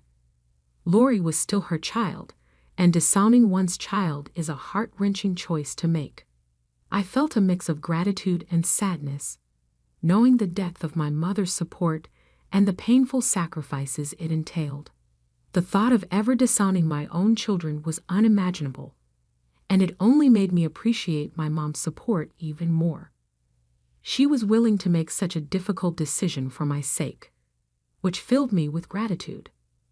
5 days later, a sudden knock on my door interrupted the quiet routine I had settled into. I wasn't expecting anyone, and with my mom at work, visitors were a rarity. With caution, I opened the door just a crack to see 2 men dressed in black suits standing on my porch. "Can I help you?" I asked, peering out. "We are lawyers, and we have something for you," one of them replied, extending a note and then a check towards me. I cautiously accepted both, my eyes widening as I glanced at the check. It was made out to me for $920,000. Stunned, I stammered, "There must be some mistake." "There's no mistake," they assured me, urging me to read the note. The note began with the words, "Thank you for saving me." As I read further, I discovered it was from Amanda, my mother-in-law. She had tried to visit 5 days prior, but found no one at home. When she called Willie, he implied that he couldn't access the house because I had changed the locks. Sensing that something was off, Amanda pressed Willie until he confessed everything. Appalled by her son's behavior, Amanda decided to write me and her grandchildren into her will. In her note, she expressed her gratitude for my actions, which prevented her from entrusting her assets to Willie. She had been terminally ill and unfortunately passed away just the day before. Her final wish was to ensure that her daughter-in-law and grandchildren were well looked after. Tears streamed down my face as I absorbed the contents of the note. Amanda's unexpected kindness and the profound loss of such a supportive figure overwhelmed me. It was a bittersweet moment, realizing the extent of her faith in me and the magnitude of her final gesture. Amanda was an exceptional woman, known for her integrity and fearless spirit. This trait often put Willie on edge, but to me, it was a source of immense comfort. She remained steadfast, offering her unwavering support right until the end. Willie called shortly after Amanda passed away. Though I was prepared for a reconciliation attempt, I still opted to listen. "What's this all about?" he blurted out, wasting no time. "You ought to be more precise," I shot back, keeping my composure. When I asked, "Why weren't you at the house?" "I wrote you a note telling you to behave properly while my mom is here." "Yeah, the letter mentioned that," I said. "I never read it." "You torched it? It's all wrecked by you. Mom was supposed to help with her estate, but you've taken everything for yourself," he charged harshly. "Willie, that is incredibly hypocritical. You moved away from us and are now only contacting us financially. Luck isn't something you can influence. By shielding us, it's obvious that both your mother and I behaved in our own best interests." I replied, "Please don't contact me or the kids again," hanging up the phone with a strong sense of resolve. After that discussion, I acted quickly to get our separation approved. The divorce process proceeded smoothly, with me being granted exclusive custody of our children. Willie tried to contest Amanda's will in the hopes of securing a share of the bequest, but her documents blatantly favored me, so he was unable to succeed. Willie and Lori persisted in their attempts to get me to give in and share the fortune, but I refused to budge. Because of the inheritance's financial stability, I was able to set aside money for my kids' future education and make prudent investments to keep our family stable. This also made it possible for my mother to retire in comfort, and as the kids adapted to life without their father, I went back to work. When they're old enough to comprehend, I'll tell them the entire tale. Even if the events that transpired are still painful, I have hope for the future. Better times are definitely coming, and the future seems promising.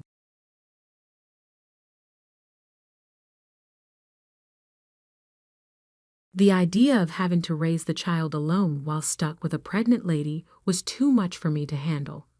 Despite the contempt in his eyes, he had a broad smile on his face since he knew this day would come. Though I had anticipated that, I hurried to my room, came back with some documents, and gave them to Adam. Shock distorted his face. "How absurd is that?" he cried. "What's this all of a sudden? It was, after all, your idea. Now sign it as soon as possible," I firmly stated. "I'll file it tomorrow." My remark struck a deep chord with him, and his face flushed scarlet. "Pay close attention," I said. "I'll make you regret all of the times you've treated and disregarded me. I am Rachel. I'm 31 years old.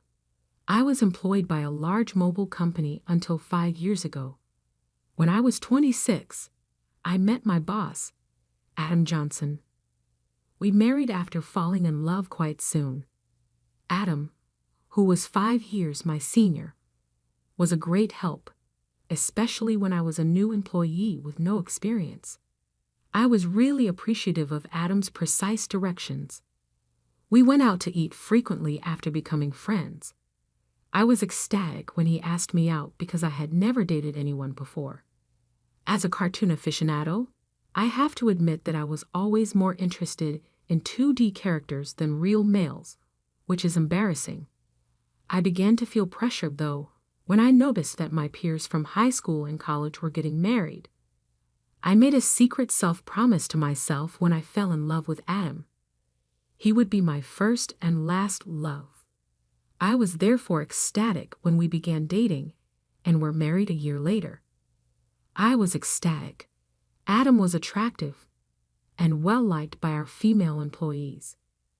Many people congratulated us, saying things like, "Congratulations," or "I'm jealous, but I wish you happiness."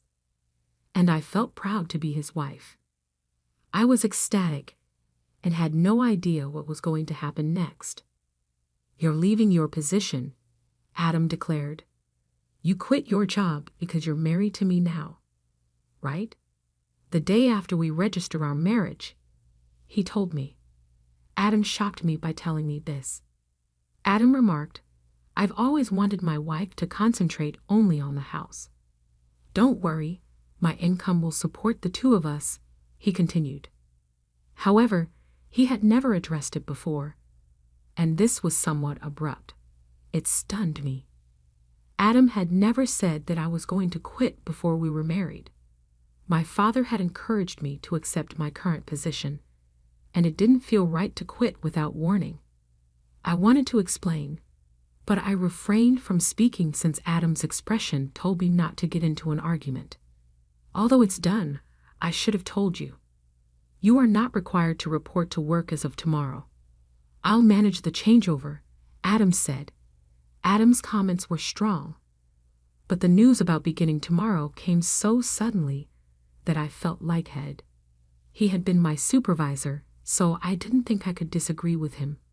Despite having to quit my career without giving it a proper send-off, I was committed to ensuring our marriage would succeed. Since Adam had trusted me with the housework, I wanted to live up to his expectations. I put a lot of effort into doing housework, cooking, and making Adam's favorite foods. Adam ate without commenting on the food, but I yearned for an acknowledgement. I felt like no one knew who I was anymore when I quit my work. Adam inquired, "Is my jacket clean? Tomorrow is a big meeting for me." "Of course," I said in response.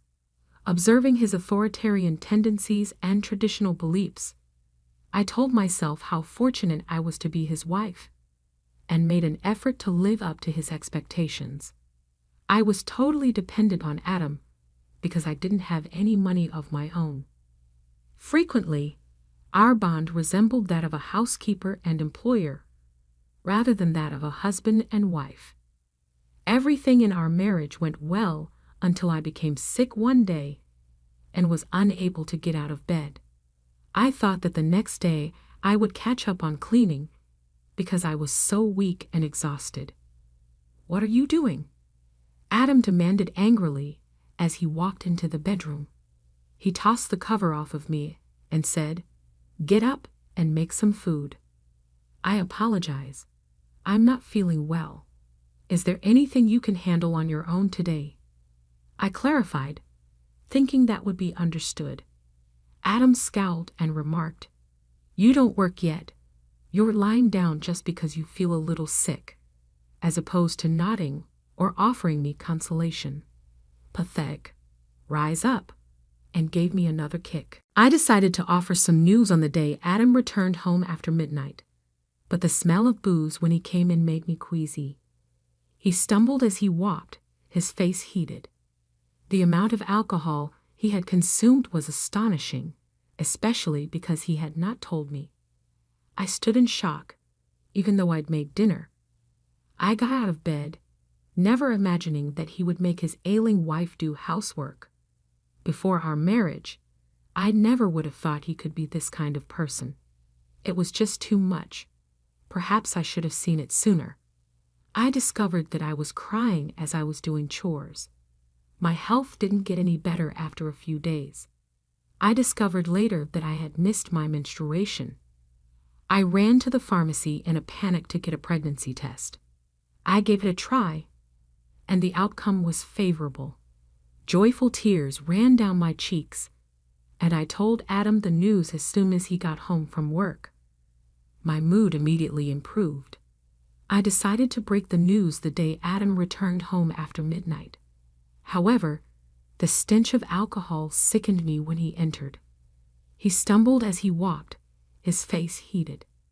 Given that he hadn't informed me that he would be out drinking, I was shocked by how much alcohol he had consumed. Having made supper and excited to tell my husband that I was pregnant, I informed him that I hadn't visited the doctor yet, so it wasn't confirmed. I started excitedly, but Adam's expression fell as he asked, "A child? How did you get here?" He spoke in a hard tone that was uncharacteristic of him. "Damn it, I don't want a kid. The worst is this. Raise it yourself if you're going to have it," he said. I was stunned by his harsh remarks. With disdain, He undressed and made his way to the loo. It was unbelievable to me. I found it incomprehensible that he would make such careless remarks about our child. My happiness vanished in an instant and was replaced by a profound sense of loss. Why would he say such things? He had never mentioned not wanting children before. We hadn't even been using contraception, so I naturally thought we both wanted children. As I hung Adam's jacket and was about to take his shirt to the washroom, I noticed something else. A piece of paper had slipped out from the pocket of his dress shirt. I could tell it was a receipt because of its texture. At first, I thought it was just a receipt from tonight's gathering and was about to throw it away. But then I saw the name of the place. Is this a motel? My hand trembled as I held the receipt. It was indeed a motel. The shock of this discovery weighed heavily on my heart. Why doesn't Adam love me? Isn't marriage supposed to be between two people who love each other? We've only been married for just over a year. How could this be? I have been lost in imaginary romances for years, never really experiencing a true relationship. I couldn't accept this harsh reality right away, but the idea of Adam cheating started to make sense, and everything began to fall into place. Had Adam been using me from the start of our marriage? Was he truly in love with the person he was cheating with, while I was just a convenient housekeeper? These doubts swirled in my mind.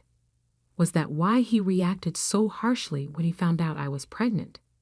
As I struggled with these thoughts, nausea set in, and I became convinced something was wrong.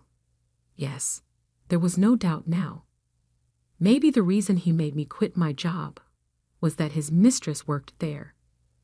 Everything started to make sense, as if he had married me for stability, not love. The line between reality and my imagination became blurry, but I couldn't deny the cruel words he had said after learning about my pregnancy. That day, I decided to gather evidence of Adam's cheating. From then on, his cold behavior toward me was undeniable. It was as if he couldn't forgive me for getting pregnant. Even though I was suffering from morning sickness, he would deliberately eat smelly foods near me and criticize my housework, forcing me to redo tasks. My pregnant body had to endure a lot, and my heart felt heavy. Despite this, I continued to investigate his affair. Adam never let go of his cell phone, even taking it with him to the bathroom, making it impossible for me to sneak a look. When I secretly checked Adam's room, it was always neat and tidy with nothing incriminating in sight. He was meticulous at work, and his desk was always in perfect order. I realized it would be challenging to catch him off guard directly. I often checked Adam's pockets for evidence, like receipts, but my investigation was difficult. I thought about hiring a detective but didn't have the money. While I was deep in thought, I received an unexpected phone call from my father. "Hello, it's me, your dad. How are you?" he asked. Surprised by his call given his busy schedule, I replied, "Dad, what's going on? Aren't you busy with work?" "My employees have been doing well, so I'm not that busy," he explained. My father, the CEO of a company in Italy, was always a workaholic. I didn't have many childhood memories of playing with him, but I respected his dedication to his job. His unexpected call left me curious about the reason. "So what's happening?" I asked. My father then revealed a shocking truth. "Is that really true?" I asked in disbelief. "Yes, he's not the type to lie. I want you to believe me," my father reassured me. Initially, in shock and unable to respond, I felt a mix of anger and frustration as the pieces of the puzzle came together. "Thank you, Dad. I'll do my best," I replied. I thanked him before hanging up the phone. My investigation was finally paying off, but the new information also made me feel angry and frustrated. The tension between Adam and me continued to grow, and even though I was pregnant, Adam remained distant. Every time he acted this way, I felt a deep hatred towards him. Months passed, and our relationship stayed strange. Eventually, something happened that changed everything. At 9 months pregnant, I was always careful around Adam, living in constant fear. I tried to avoid him, leading a quiet and stifled life. One day, I cooked dinner as usual. When Adam came home, we sat at the dining table. As I quietly ate, Adam suddenly slammed his fork down. "What is this?" "It's tasteless," he exclaimed, throwing the food I had prepared onto the floor. I was shocked by his outburst and tried to understand what had just happened. The anger at seeing the meal I had cooked discarded right in front of me started to build up inside. "I've noticed you've been complaining about the taste of the meals recently," I said. Adam criticized my cooking, saying it was bland. Since becoming pregnant, I had been using less seasoning to make healthier meals. This was only temporary until the baby was born. If he found the food plain, he could have added some salt himself. Why did he have to throw it on the floor? I was about to argue when Adam sneered and said hurtful words. "I don't want a woman with a belly like a monster. You'll have to raise the kid by yourself," he said, looking at my swollen belly with a nasty smile. I had always feared this day might come, even though I hoped for a different outcome. Quickly, I went to my room, grabbed a document, and returned to Adam. "Fine, here are the divorce papers," I said, pushing the papers in front of him. Adam's face twisted in shock. "What the hell? What's this all of a sudden?" he stammered. "Well, it was your idea. Now sign it quickly." "I'll submit it tomorrow," I responded. The truth was I had been thinking about divorce ever since I began suspecting Adam of cheating. However, with a child on the way, I wasn't sure if I could support myself. But now I had a different plan in mind. My determination seemed to provoke Adam. His face turned red with anger. "Just watch. I'll make you regret every moment you looked down on me and tried to control me. Do you think you can survive without me? You have a baby to care for, and you'll regret this," he threatened. But my resolve was firm. I wasn't going to back down. "I'll be fine.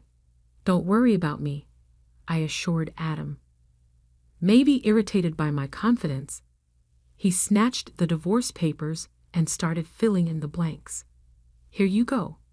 If this is what you wanted, it's yours," he said. "Thank you," I responded. Adam probably didn't believe I would actually submit the divorce papers, as he handed them over without any fuss. The next day, I submitted the divorce papers and left the house. I knew he would be surprised when he came home from work and found out. After that, I moved to my parents' home, mostly because my father had returned to Australia from Italy and suggested that I stay with them. It was the right decision at the time. I was tired of my life with Adam and deeply thankful to my father. On the day I left our home, Adam called me 5 times, but I ignored all his calls. Eventually, he stopped calling, which made it clear that I didn't mean much to him. He was probably happy with his mistress and might even remarry soon. I decided to move on from Adam. 7 months passed, and I had my baby, who was born safely. I was now living happily with my parents and my baby. While I was enjoying this peaceful life with my family, Adam called again. I ignored his calls at first, but after several persistent attempts, I finally answered. "Hello, what do you want now?" I asked, weary of his tone. "Hey, what's going on? Why were you on that show? And since when were you the daughter of a CEO with millions of dollars? I never knew that." Adam's voice was full of surprise and anger. It turned out that Adam had seen a TV show that aired after I returned to my family home. I had been featured on the show because of my father's role as the CEO of a well-known global tech company. The show highlighted the lavish lifestyle of the CEO's family, and during the interview, they mentioned our family's wealth, estimating it at around $40 million. I never expected Adam to see that show, but the power of television is incredible. Oh, by the way, I didn't tell you that I have an asset of $50 million due to an early inheritance. That's why I was able to divorce you, I said. Yes, my father had informed me about the inheritance, which gave me the confidence to live comfortably even after divorcing you. Upon hearing this, Adam's reaction was immediate, and he was furious. What? That's not fair. Why didn't you tell me about this before? Half of it is mine, right? Give me the money now, he demanded. I calmly replied, just as I thought. After seeing the show, all you could think about was getting money from me. Gifts from parents aren't included in property division. Are you forgetting your own mistakes? Adam seemed confused and asked, What are you talking about? I continued, I'm tired of your anger, Adam. You called me, so you should know you can't blame me for what you did. You cheated, didn't you? With your new wife, who's a junior from your company. You started dating her even before our marriage. Adam was clearly shocked by the information I had from my father. I finally had the upper hand. Did you think I wouldn't find out? My father has many contacts in your company, and one of them told me about your affair. I've never mentioned it, but I will be demanding child support. Still in denial, Adam protested, Stop joking. Why should I pay child support? It's all because of you, right? You got pregnant on your own and slacked off with household chores. It's all your fault. Hearing Adam blame me without apologizing for his own mistakes was unbelievable. I couldn't believe I was ever married to someone so lacking in common sense. I knew then that leaving him was the right decision. Adam continued, I'm broke. My wife spent all the money I earned, and now I'm in debt. He pleaded. Hearing his pathetic excuse, my anger turned into sheer disbelief. I never wanted to deal with such an unreasonable person again. With that thought, I firmly gripped my phone and said, What are you talking about? Do you even realize how ridiculous you sound? I never want to deal with you again. I'll have my lawyer handle the child support. Don't ever call me again, and you will not see the child anymore. Goodbye. Hey, wait, he called out, but I quickly hung up the phone. Afterwards, I blocked Adam's number and took a deep breath. It's over now, right? No more calls from Adam, I thought. I no longer wanted him disrupting my peaceful life. Just then, I heard my baby crying from the other room and rushed to soothe the baby. Ultimately, Adam began making monthly child support payments. He had to take out loans to pay for his living expenses because the woman he remarried was quite the spendthrift, according to a former colleague. Adam had apparently tried to reach me in an attempt to receive a piece of my inheritance because of these circumstances. But I did not give Adam a single dime. He was having financial difficulties now that his spending exceeded his income. Things just became worse for him. Whether it was because he felt like his life was coming apart or because he couldn't stand to be denigrated by his peers. He made the error of beginning his job search just after quitting his present employer, which drove him into destitution. It had no effect on me at all that a coworker had told me this. I believed that he was deserving of all the difficulties. I will never forget the harsh words he spoke to me or the icy way he treated me. I genuinely hope he receives the justice he is due. With my parents' assistance, I'm loving being a parent in the interim. My child is developing normally and contentedly in my family's house, I feel loved and supported, and money is no longer a concern. My father, a prosperous CEO, said he intended to give me ownership of the business. This was unexpected but inspiring news. I came to the realization that I had to get ready for the duties involved in managing a business. I want to make my father, who has always been a hardworking man, proud. I then started studying more about the company and doing little jobs to get a feel for how things operate. I was committed to succeed even though I knew it wouldn't be simple. Rebuilding my life has been made possible by living with my parents. I'm feeling more self-assured and prepared for the future. My father's confidence in me has motivated me to pursue my goals. His faith in my potential has grown to be a source of strength for me. I try to balance my responsibilities as a mother with my plans to take over the business every day. Though it's difficult, I enjoyed every second of it. My parents' encouragement and my infants laughing keep me going.